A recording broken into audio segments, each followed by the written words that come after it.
जैसा कि आपने पिछले पार्ट में देखा कि ब्रजमोहन कर्ण पिशाचनी को सिद्ध कर लेता है और कर्ण पिशाचनी ब्रजमोहन के सामने कुछ शर्तें रखती है, जिसके बाद ब्रजमोहन एक प्रसिद्ध ज्योतिषी बन जाता है। और ब्रजमोहन यह बात बताने अपने दोस्त नकुल के पास जाता है, लेकिन नकुल उसकी बातों का विश्वास नहीं करता और उसे अपनी बात साबित करने को कहता है। नकुल ब्रजमोहन को हीरालाल के बारे में जानने के लिए बोलता है। अगर आप इस कहानी को शुरू से देखना चाहते हैं तो हमारे चैनल को सब्सक्राइब करें और कर्ण पिशाचनी पार्ट 1 का लिंक डिस्क्रिप्शन में है, वहाँ से जाकर देख सकते हैं। पिछले पार्ट में ब्रजमोहन को गांव वाले गांव से निकालने की बात कर रहे थे, क्योंकि उनको लग रहा था कि वो झूठ बोल रहा है, हीरालाल के बारे में वो झूठ बोल रहा है। ब्रजमोहन यह सब देखकर घबरा जाता है और सोचता है कि कहीं कर्ण पिशाचनी ने कहीं झूठी जानकारी तो नहीं दी उसे।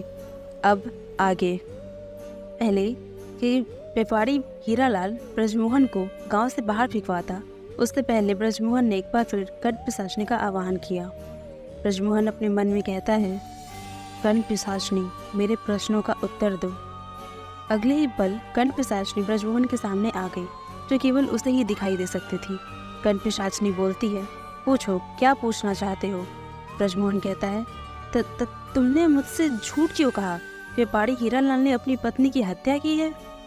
तभी कर्ण पिशाचनी कहती है, मूर्ख, मैं कभी झूठ नहीं बोलती, व्यापारी हीरालाल ने ही अपनी पत्नी की हत्या की है। ब्रजमोहन कहता है, लेकिन हीरालाल तो इस बात से इनकार कर रहा है। कर्ण पिशाचनी बोलती है, यही फर्क है तुझ में और हीरालाल जैसों में, वो झूठ को भी विश्वास के साथ बोल रहा है और तुझ में सच बोलते हुए भी विश्वास नहीं।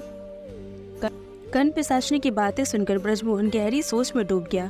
तभी कर्ण पिशाचनी ने उसके कानों में कहा, हीरालाल जब रमा को पहाड़ी से धक्का दे रहा था, तब हीरालाल के हाथ में पत्नी रमा का कंगन रह गया था। वो कंगन अब भी इसकी जेब में है। कंगन की बात सुनते ही ब्रजमोहन का खोया हुआ आत्मविश्वास फिर से लौट आया, क्योंकि कंगन हथियार हीरालाल के गुनाह का सबसे बड़ा सबूत था। तभी ब्रजमोहन सोचता है, अब देखो इस हीरालाल का सच गांव वालों के सामने कैसे लाता हूँ। ब्रजमोहन तुरंत व्यापारी हीरालाल की जेब से उसकी पत्नी रमा का कंगन निकाल कर सबको दिखा देता है। कंगन निकालते हुए सबको दिखाता है और बोलता है, ये देखो हीरालाल के गुनाह का सबूत। जब इनसे कल अपनी पत्नी को पहाड़ी से धक्का दिया, तब ये कंगन हीरालाल के हाथ में ही रह गया था। हीरालाल मन ही मन सोच रहा होता है, ब्रजमोहन ने तो अपनी ज्योतिष विद्या से सब कुछ जान लिया, अब मेरा बचना मुश्किल है। इसका मतलब हीरालाल ने अपनी पत्नी को मारा है। आसपास के लोग यही बातें कर रहे होते हैं और बोलते हैं, ब्रजमोहन तो वाकई बड़ा जानकार ज्योतिषी है। तभी ब्रजमोहन का दोस्त ब्रजमोहन से कहता है, अब तुम ज्योतिष का कार्यालय खोलने के लिए पूरी तरह तैयार हो। तुमने तो हीरालाल जैसे बड़े व्यापारी का भी पानी उतार दिया। ब्रजमोहन यह सुनकर बहुत खुश हो जाता है। इसके बाद कुछ ही दिनों में पूरे बनारस के लोग ब्रजमोहन को सिद्ध ज्योतिषी के रूप में जानने लगे। दिन भर लोग लाइन में लगाकर ब्रजमोहन से मिलने की प्रतीक्षा करते। ब्रजमोहन सबकी हाथें देखता और गंगा घाट किनारे बैठकर सबके भविष्य और अतीत के बारे में बताता। एक दिन ब्रजमोहन के घर के सामने एक बड़ी एम्बेसडर गाड़ी आकर रुकी। ब्रजमोहन उस गाड़ी को देख के कहता है, इतनी बड़ी गाड़ी से कौन आया होगा। तभी उस गाड़ी से एक आदमी निकलता है और ब्रजमोहन से बोलता है, प्रणाम पंडित ब्रजमोहन, मैं सेठ रामदास, मैं बहुत बड़ी दुविधा में फंस गया हूँ, आपको अपने साथ हवेली ले जाने आया हूँ। तभी ब्रजमोहन कहता है, वाह, आज तो बनारस के सबसे रईस सेठ रामदास खुद मुझे अपनी हवेली ले जाने आए हैं, ये तो कमाल हो गया। ब्रजमोहन को अपनी हवेली ले जाता है। ब्रजमोहन सेठ रामदास की हवेली की भव्यता को निहार ही रहा होता है। तभी सेठ रामदास की सुंदर पत्नी सुनीता चाय लेकर उसके सामने आ जाती है और वो चाय टेबल पर रखते हुए कहती है ब्रजमोहन से, पंडित जी जल्दी मेरे साथ कमरे में चलिए, सेठ जी के आने से पहले ज़रूरी बात बतानी है। सेठ रामदास की पत्नी सुनीता न जाने क्यों मौका पाते ही ब्रजमोहन को तुरंत अपने साथ कमरे में ले गई। वो उसके कमरे में ले जाके और बोलती है, पंडित जी मुझसे बहुत बड़ा पाप हो गया है, मैं सेठ रामदास को धोखा देकर अपने प्रेमी के साथ भाग गई थी और जैसे ही इन्हें पता चला, ये मुझे घसीटते हुए फिर से हवेली ले आए। ब्रजमोहन यह सुनकर हैरान हो जाता है और बोलता है, सेठ रामदास की पत्नी होकर इतनी ओछी हरकत, लेकिन क्यों। तभी सुनीता कहती है, क्योंकि सेठ जी ने कभी मुझे एक पत्नी का सुख नहीं दिया। जब से हवेली में दुल्हन बनकर आई हूँ, मैं उनके प्यार को तरसती रही। सुनीता अपनी उस शादी की रात की कहानी बताती है ब्रजमोहन को।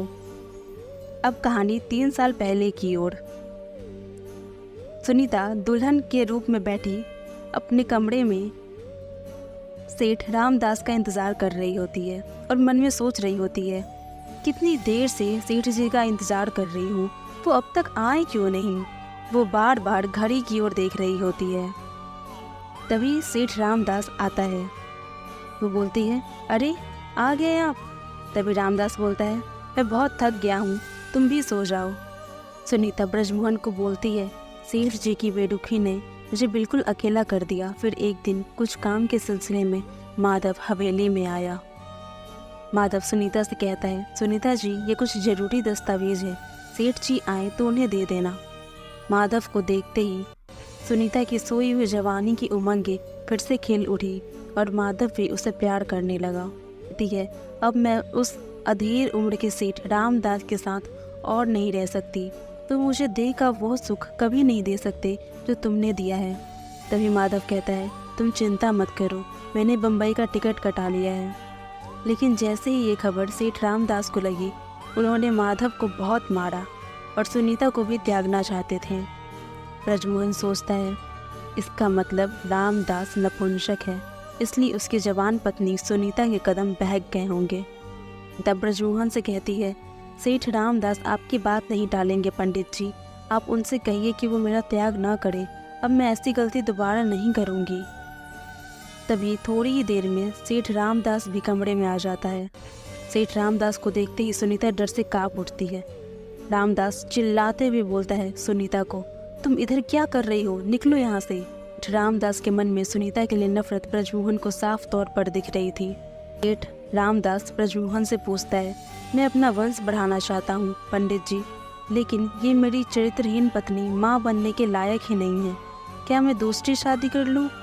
ब्रजमोहन बोलता है, अब मैं इस सेठ को कैसे बताऊँ, 1000 शादी करके भी ये अपना वंश आगे नहीं बढ़ा सकता, क्योंकि ये सेठ नपुंसक जो है। ब्रजमोहन कर्ण पिशाचिनी को अपनी दुविधा का समाधान करने के लिए ध्यान करके बुलाता है।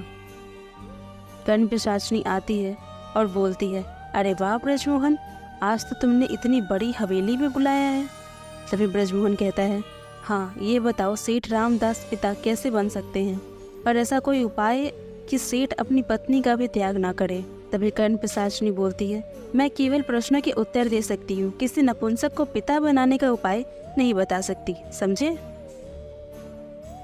कर्ण पिशाचिनी ने ब्रजमोहन को सुनीता का एक ऐसा रहस्य बताया जिसे सुनकर ब्रजमोहन की खुशी का ठिकाना न रहा और उसने सेठ की समस्या का उपाय भी मिल गया। ब्रजमोहन कहता है, सेठ रामदास चिंता न करें, मेरे उपाय से आपको संतान की प्राप्ति अवश्य होगी, लेकिन दक्षिणा थोड़ी अधिक देनी होगी। आखिर ऐसा कौन सा उपाय करने वाला था ब्रजमोहन जो रामदास को भी पिता बना सकता था। ब्रजमोहन सुनीता का कौन सा रहस्य जानकर इतना खुश था, जानने के लिए अगले अध्याय का इंतज़ार करें और इस चैनल पर बने रहें। धन्यवाद।